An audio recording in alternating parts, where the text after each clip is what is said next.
최근 낙폭이 컸던 뉴욕 증시가 이번 주도 변동성을 이어갈 것이다 라는 전망이 나오고 있습니다만, 그래도 파월의 경기 부양책에 시장이 약간 기대감을 가지고 있는 것 같은 느낌입니다. 지금은 금리 인하에 대한 기대감이 가장 크게 고조되어 있는 상황이라고 볼 수 있겠는데요. 일각에서는 0.5%까지도 금리를 낮출 것이다 이런 얘기가 나오고 있습니다. 자, 이 부분 주목해야 될 부분이겠고요. 또 이번 주에 발표될 경제 지표들 중요한 것들 많이 있으니까 이 부분도 같이 정리해 드릴 겁니다. 또 한 가지 중요하게 봐야 되는 부분은 슈퍼 화요일이라고 불리는 민주당 대선 후보의 경선입니다. 자, 이 내용들이 왜 중요하게 주목을 해야 되는 내용들인지 같이 알아보도록 하겠습니다. 최근에 개미 투자자들의 피해가 계속 커지다 보니까 정부에서는 공매도 금지에 대한 카드를 만지작거리고 있다고 합니다. 실제적으로 시장이 변동성이 커졌을 때, 상황이 좀 좋지 않았을 때 정부에서는 공매도 카드를 꺼내는 경우들이 많이 있는데, 자, 지난해 같은 경우는 일본 쪽에서 수출금지 규제가 나오면서 이 이야기가 살짝 나오긴 했지만 실제로 시행이 되진 않았었습니다. 근데 이번에 어떠한 상황으로 갈 것인지 이 공매도 금지에 대한 이야기들 같이 알아보도록 하겠습니다. 최근에 주가 하락이 과도하다, 그리고 주가 바닥의 신호가 명확하다는 이야기가 증권가를 통해서 나오고 있습니다. 주가 반등에 힘을 쏟겠다라는 이야기 되는 거고요. 주식 시장은 이제 반등할 것이다. 저점에 들어왔기 때문에 매도보다는 매수가 유리하다라는 이야기를 하고 있습니다. 자, 어떠한 근거로 이렇게 얘기를 하고 있는지, 정말 그 근거들은 믿을 만한 것인지 알아보도록 하겠습니다.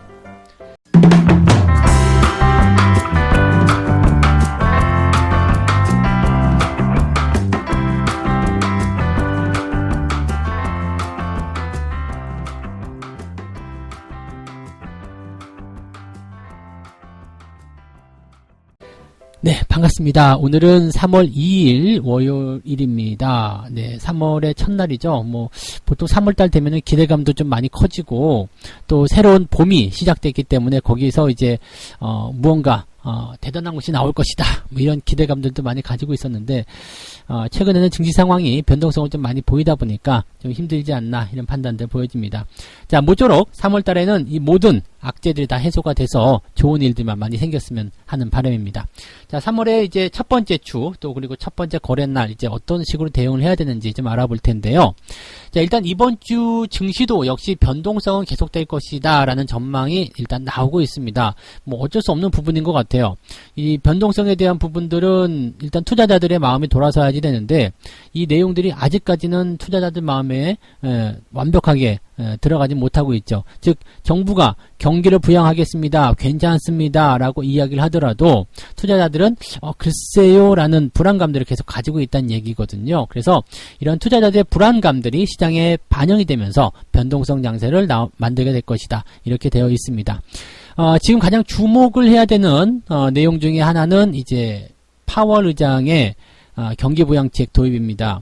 이 경기부양책 도입에 대한 부분들이 이제 첫 번째 내용이라고 볼 수 있겠고요. 두 번째는 이제 경제 지표들이겠죠. 무역 협상이 이제 완화된 이후에 어떻게 경제 지표들이 바뀌고 있는지 그 부분이 중요하겠고요.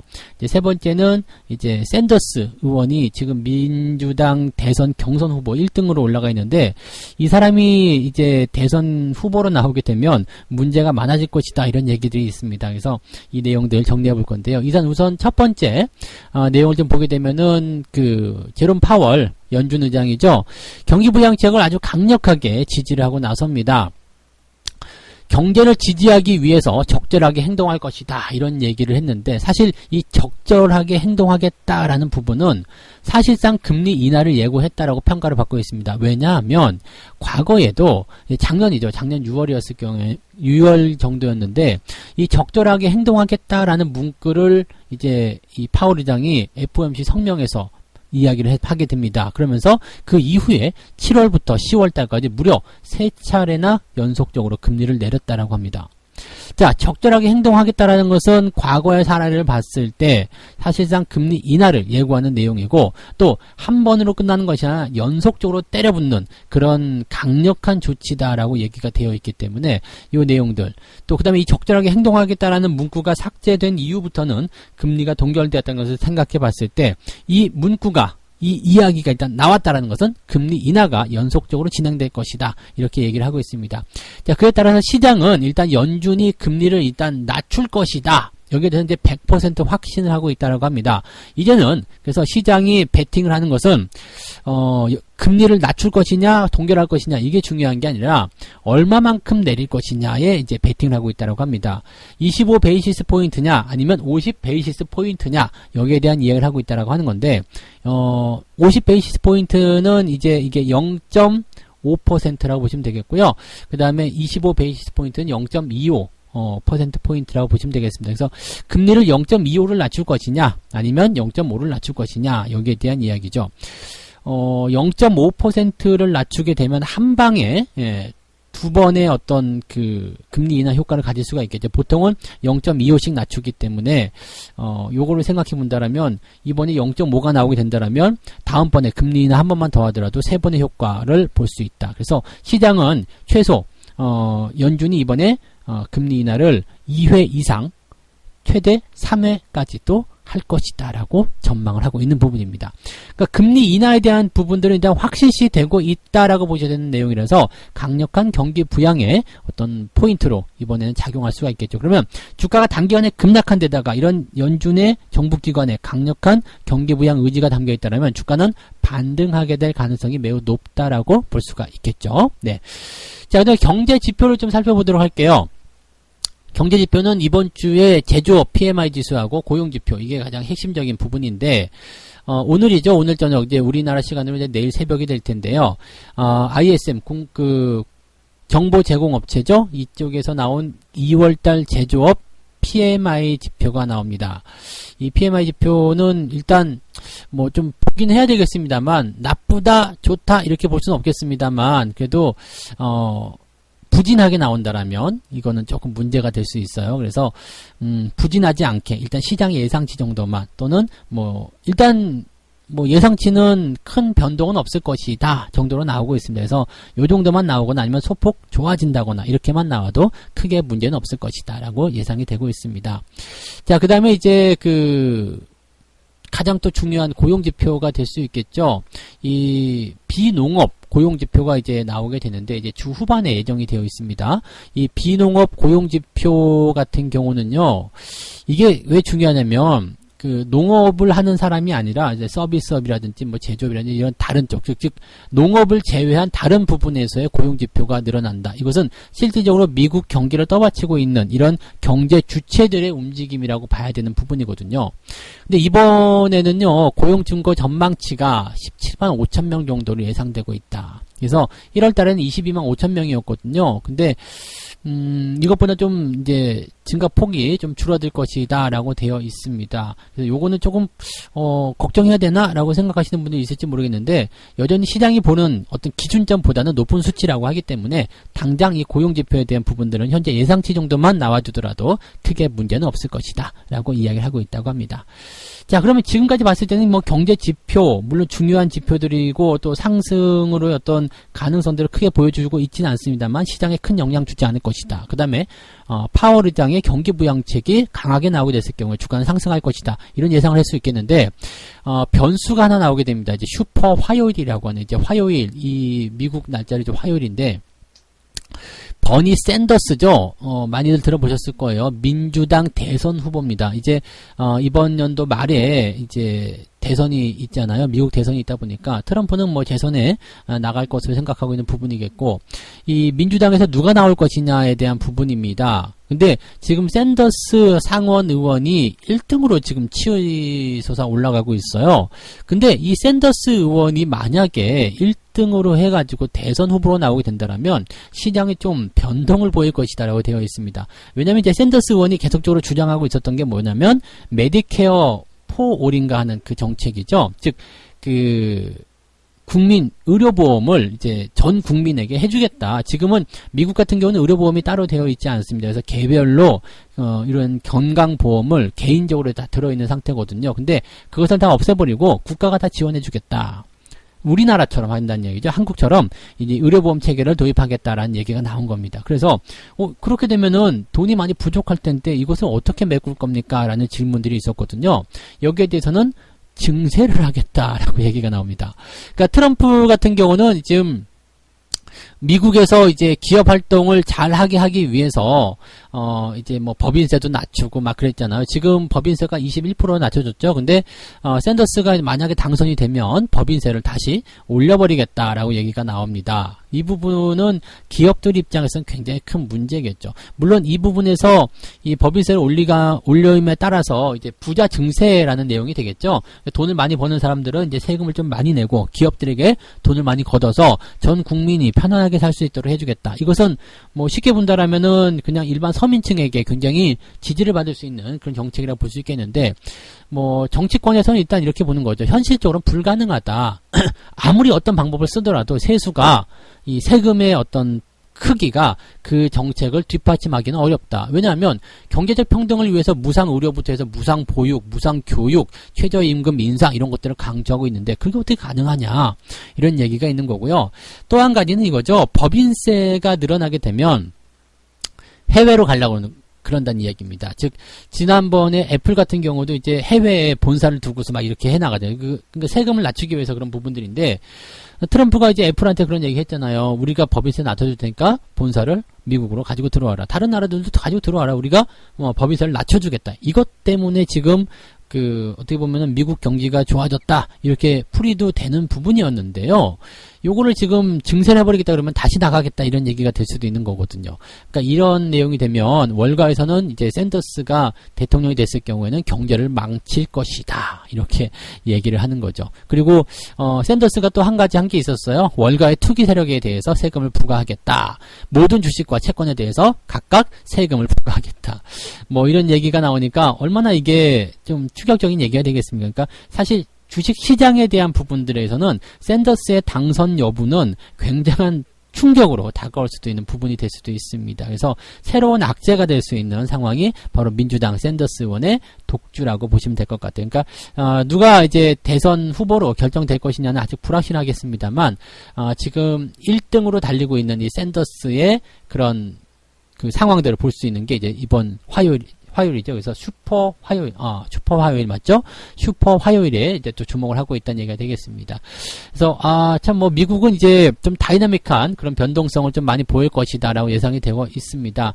주 초반과 주 후반을 거치면서 변동성이 나오게 되고 그것을 막아내기 위한 어떤 정부 기관의 움직임 또 그다음에 새로운 변수의 등장 이런 것들이 이제 이번 주에 지켜봐야 될 내용이다라고 봐주시면 되겠네요.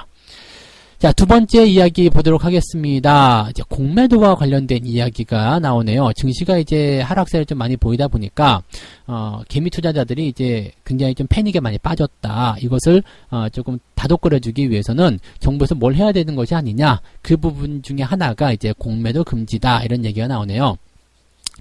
최근에 이제 공매도에 대한 그 금액이 계속 늘어나고 있습니다. 실제로 이제 9월달, 10월달, 11월달, 12월달 해가지고 작년 하반기 정도에는 좀 공매도의 금액들이 그렇게 많지 않았어요. 3천억대 정도 수준이었거든요. 근데 이번 1월달, 2월달 들어서면서 1월달에는 5,400억 공매도가 늘어난 모습이었고요. 그 다음에 2월달에는 무려 6,600억이나 공매도가 나왔습니다. 이게 공매도가 계속해서 늘어나고 있다는 것은 시장을 하방으로 보고 있는 사람들이 많다라는 의미가 되는 건데, 문제는 이제 이렇게 공매도를 쳐놓은 상태에서는 주식을 같이 때려버리는 상황이 벌어지게 된다는 얘기죠. 대체적으로 이제 많이 쓰는 부분들이긴 한데, 돈 덩어리가 큰 이런 집단들이 주가가 상승하는 포인트가 만들어졌을 때 수익을 일단 많이 보잖아요. 보통 테마주에서 많이 나타나겠습니다만, 수익을 많이 보면 그것을 때려먹고 그냥 거기에 대한 차익 실현만 챙기는 것이 아니라 거기에 대한 공매도를 같이 때리죠. 그래가지고 주식을 파는 거예요. 주식을 이제 어느 정도 공매도가 찬 시점에서 주식을 팔게 되면 공매도로 인한 주가 투자 수익이 나타나게 되고요. 그 다음에 그동안 올라왔었던 부분에 대한 차익실을 하기 때문에 이중으로 돈을 버는 거죠. 또 공매도가 끝나갈 때쯤 돼서 많이 하락한 시점이 돼서 공매도를 환매하는 시점에서는 다시 매수가 들어가면서 매수에 대한 부분이 수익이 나게 되고 공매도 환매에 대한 수익을 확정짓는 이런 상태가 벌어지게 되니까 개인들이 그동안 계속해서 얘기했던 게 공매도 좀 금지시켜라. 이거 우리한테는 정말로 기울어진 운동장이다 라는 이야기들을 많이 했겠죠. 자, 지금처럼 이렇게 시장이 불안정한 상태에서는 공매도를 계속해서 늘리는 것은 이렇게 불필요한 어떤 매도를 더 끌어내는 방법이 될 수도 있는 상황입니다. 그래서 투자 심리가 악화될 수 있기 때문에 이런 부분에 대한 조치는 반드시 필요하다라는 얘기가 나올 수 있는 거죠. 그래서 정부가 이번에 공매도 금지에 대한 카드를 만지작거리고 있다는 것은 어떻게 보면 시장에는 굉장히 반가운 소식일 수는 있겠습니다. 사실 이제 작년이겠죠. 작년 8월, 이런 미국과 중국의 무역 분쟁이라든지 또 일본의 수출 규제, 이러한 내용들이 나타나면서 증시가 급락세를 좀 보였잖아요. 그러면서 이제 금융당국이 이제 비상 대응 계획을 일단은 세웠었습니다. 그래서 이 계획 안에는 자사주 매입에 대한 규제를 완화해 준다거나 또는 주식 공매도에 대한 규제를 강화시킨다거나 또 일일 가격 제한폭을 축소한다거나 뭐 등등 여러 가지 부분이 있었는데 이런 것들은 뭐 일단 시행이 되진 않았었습니다. 지난 일본의 수출 규제로 인해서 증시가 변동성을 보이긴 했습니다만 빠르게 회복하는 모습을 보여줬고 당장 뭐 증시 상황 자체가 그렇게 위협적이지 않았었기 때문에 일단 이런 계획들은 있습니다라고 발표를 해놓고 시행은 하지 않았었는데 이번에는 어떻게 될 것이냐 이런 얘기가 또 나오는 거죠. 그러니까 증시의 어떤 낙폭 자체가 굉장히 공포스럽게 나오다 보니까 이런 당장 해야 되는 거 공매도 규제라도 강화를 좀 해보자. 공매도를 일단 한시적으로라도 금지를 좀 해보자. 이렇게 얘기가 나오는 거죠. 한시적 공매도 금지 같은 경우는 2008년도 리먼 사태 때 한번 나왔었고요. 그 다음에 2011년도 유럽 지역에서 디폴트 많이 났었죠. 2011년도에 그리스부터 해가지고 뭐 그때 피그스라는 그런 단어도 있었잖아요. 그리스, 이탈리아, 포르투갈, 스페인 이렇게 됐었죠. 이런 유럽의 디폴트 재정 위기 상황 이럴 때 이제 한시적 공매도 금지가 있었습니다. 그러니까 이번에도 증시의 어떤 변동성이 커져 있는 상태이기 때문에 이런 한시적 공매도는 나올 수 있는 것 아니냐 이렇게 분석이 또 되고 있는 거죠. 어떤 식으로든지 간에 일단은 나와주면 좋긴 한데 아직은 미지수다 이거죠. 상황이 어떻게 변화하는지 좀 지켜봐야 되는 것도 있고 또 공매도가 정말로 많이 늘어나서 시장에 부담을 많이 주고 이런 정상적인 거래 상황들을 좀 망칠 수 있다. 이런 상황들이 만들어져야지만이 여기에서 공매도 금지가 나올 것이다 라고 되어 있는데 물론 우리는 다 느끼고 있죠. 시장에 완전히 붕괴되어 있고 무섭다라고 되어 있기 때문에 공매도 그냥 그렇지 않더라도 공매도 금지해라 이런 얘기들이 나오는 상황인데 뭐 이것을 따지고 봐야 된다고 하니까 사실은 기대하시는 분들 많지는 않을 겁니다만은 그래도 공매도 금지에 대한 가능성을 열어놓고 있다는 것은 그나마 시장에는 안정적인 어떤 효과를 가져올 수 있는 재료가 될 것이다라고는 볼 수가 있겠습니다. 자, 세 번째 가도록 합니다. 약간은 좀 기대감을 가져볼 수 있는 그런 내용인 것 같아요. 증권가에서요, 이번 주가의 하락 사태는, 주가의 폭락은 바닥 신호를 명확하게 만들어줬다라는 얘기가 나옵니다. 증권사에서 하는 이야기들 내가 왜 믿느냐, 이렇게 하실 수도 있겠습니다만, 그래도 너무 삐뚤어지게 보지 마시고, 한번 봐줬으면 좋겠습니다. 이제 시장 자체가 많이 하락하는 부분에 대해서, 일단, 슬금슬금 빠지는, 그냥 오랫동안 하락 추세를 전환되는 그런 형태에서는 사실 이런 말들이 잘 나오지 않습니다. 증권사 같은 경우도 추세가 하락세를 보이게 되면 계속적으로 리포트가 부정적으로 나올 수밖에 없어요. 더 나빠질 것이다. 더 나빠질 수 있다. 위험하다. 이런 얘기를 하고 있는데 실질적으로 이렇게 단기적으로 급락세를 보이게 되면은요. 거의 대부분이 그렇습니다. 이 단기 급락에 대해서는 기술적 반등이 무조건 나오거든요. 그렇기 때문에 반등에 대한 포인트를 가져가는 것이 훨씬 더 유리하다라는 이야기를 하고 있는 거죠. 그런데 지금이 바닥인지 아닌지 어떻게 증권사가 확신했을까? 여기에 대한 부분은 이제 근거자료를 제시한 게 있습니다. 퍼죠, 퍼. 국내 증시의 12개월 선행 PBR을 이용해서 이 PBR을 계산했는데, 퍼가 아니라 PBR이네요. 이 PBR을 계산을 했는데, 이 PBR 같은 경우는 이제 주가 순자산 비율입니다. 즉, 자산 가치에 비해서, 기업이 가지고 있는 이 큰 덩어리에 비해서, 뭐라고 할까, 현재 주가가 어느 정도 저평가되었냐, 이런 부분인데, 이 PBR 같은 경우는 다른 말로 얘기하면 이제 청산 가치라고도 합니다. 예를 들어서, 기업이 나 이제 더 이상 기업 활동 안 할래, 치울래 라고 얘기해서 기업을 청산해요. 상장 폐지시켰다 이거야. 그러면 여기에 투자한 사람들 입장에서는 당장 손해를 보게 되잖아요. 그런데 기업 입장에서는 상장 폐지를 하면서 어떻게 해줘요? 가지고 있는 주주들에게 이 주당 얼마씩을 다 돌려준다는 이야기야. 그러면 현재 주가가 만약에 2,000원이다. 그러면 내가 상장 폐지되는 시점에서 2,000원씩 다 주주들에게 돌려줄게요. 그러면 이 2,000원이라는 이 주주들에게 돌려줄 돈을 회사가 정리를 하면서, 회사를 정리하면서 과연 이것을 충당할 수 있느냐 여부를 알아보는 것이 바로 이 PBR인데, 지금 그런 것이 1이라는 숫자가 떨어지게 되면 100% 완벽하다. 그 다음에 점점점 낮아지게 된다. 뭐 0.9가 나오고 0.8이 나오게 되면 주주들에게 돈을 다 주더라도 돈이 남는다 이 얘기예요. 그래서 실질적으로는 기업의 가치보다 주가가 올라가 있는 것이 맞다라는 것이 일반적인 상황이죠. 왜? 기업의 가치는 점점점 더 커져야 되기 때문이죠. 그래서 일단 주가가 먼저 선행하고 그 다음에 이 기업 가치가 거기서 따라서 계속적으로 같이 커져가는 것이 일반적인 부분들인데 지금 이 국내 증시의 PBR이 0.8배다 이 얘기예요. 그러면 자산 가치보다도 더 저평가되어 있다는 얘기가 나오게 되는 거고 역사적으로 봤을 때 데이터가 존재하고 있는 그런 역사적인 데이터를 봤을 때 2003년도 이후의 코스피는 PBR이 0.8배 정도가 나왔을 때가 가장 최저점이었다는 이야기를 합니다. 물론 이것을 조금 더 깨고 내려가는 경우도 있었습니다만 바로 회복을 해줬거나 또는 그냥 그 근처 조금 뭐 0.8이 아니라 0.79 뭐 이런 정도 수준이었다 이렇게 얘기가 되는 거죠. 그러니까 지금 현재 시점에 그 주가 수준을 좀 놓고 보게 되면 코스피 지수가 1980포인트 정도 수준이 나올 때 0.8배로 지수의 어떤 그 PBR이 형성이 되게 될 텐데 일단 지금 2월달 마무리 장세 포인트가 1987포인트이기 때문에 거의 바닥이다 이 얘기죠. 하루 이틀 정도 또는 짧은 변동성을 가진 주가 하락이 나타날 수 있겠습니다만 지금이 바닥에 근접한 위치다라고 얘기를 하고 있는 상황입니다. 그래서 증권사에서는 이런 근거를 제시하고 있기 때문에 뭐 이것은 뭐 적당히 보면 나쁘진 않다라고 볼 수 있겠습니다만 그래도 이 기준만을 가지고 투자하는 것은 조금 위험하죠. 일단 투자자들의 심리가 어떻게 적용이 되는지 여부도 좀 알아봐야 되는 내용이기 때문에 완벽하게 바닥이다라고 하는 그 말을 무조건 100% 믿을 수는 없다라고 보시면 되겠고요. 그렇게도 보여지는구나 라고 판단하시면 되겠고 변하지 않는 진리 중에 하나는요. 기업의 가치보다 주가가 많이 내려가 있다라면 저평가되는 수준으로 이런 지표상에서 나타난 부분들로 인해서 저평가가 확인이 되어 있다라면 주가는 어떤 식으로든 올라가더라. 그 부분을 해소하고자 하는 움직임을 보이더라. 이런 부분들 생각하시면 좋을 것 같습니다. 자, 어쨌건 뭐 조금 더 보긴 해야 되겠습니다만은 코스피 지수가 2000포인트 아래로 떨어지는 상황에서는 적극적인 매수의 관점들이 훨씬 더 시장에 도움이 된다. 이렇게 보시면 되겠고요. 뭐 이런 뉴스에 대해서 또는 이런 증권사 이야기에 대해서 니들이 팔아먹으려고 하는 것 아니냐 이렇게 또 색안경 끼고 보실지도 모르겠습니다만 그런 거 아닐 겁니다. 그래서 이런 부분들은 여러분들이 너무 부정적으로만 보지 않으셔도 괜찮을 것 같습니다.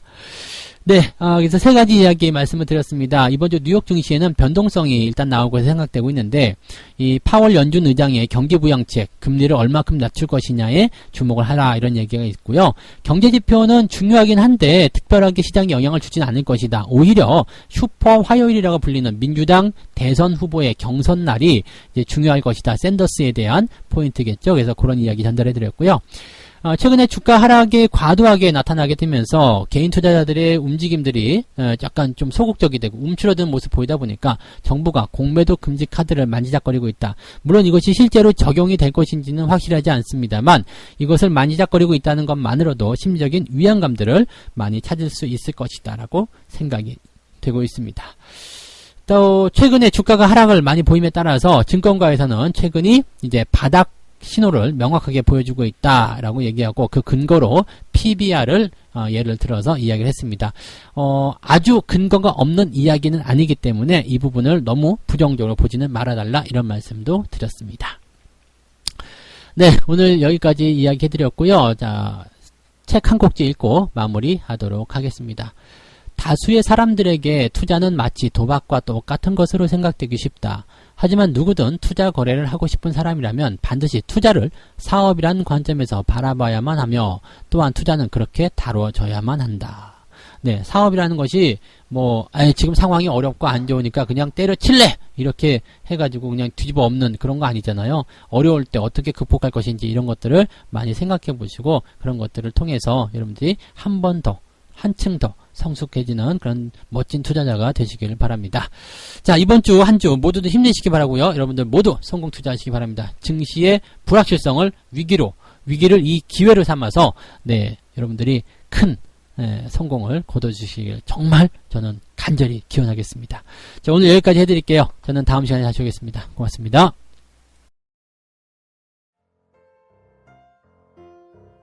본 방송에서 제공되는 모든 정보는 투자 판단의 참고 자료이며 투자의 최종 책임은 본 방송을 이용하는 본인에게 있습니다.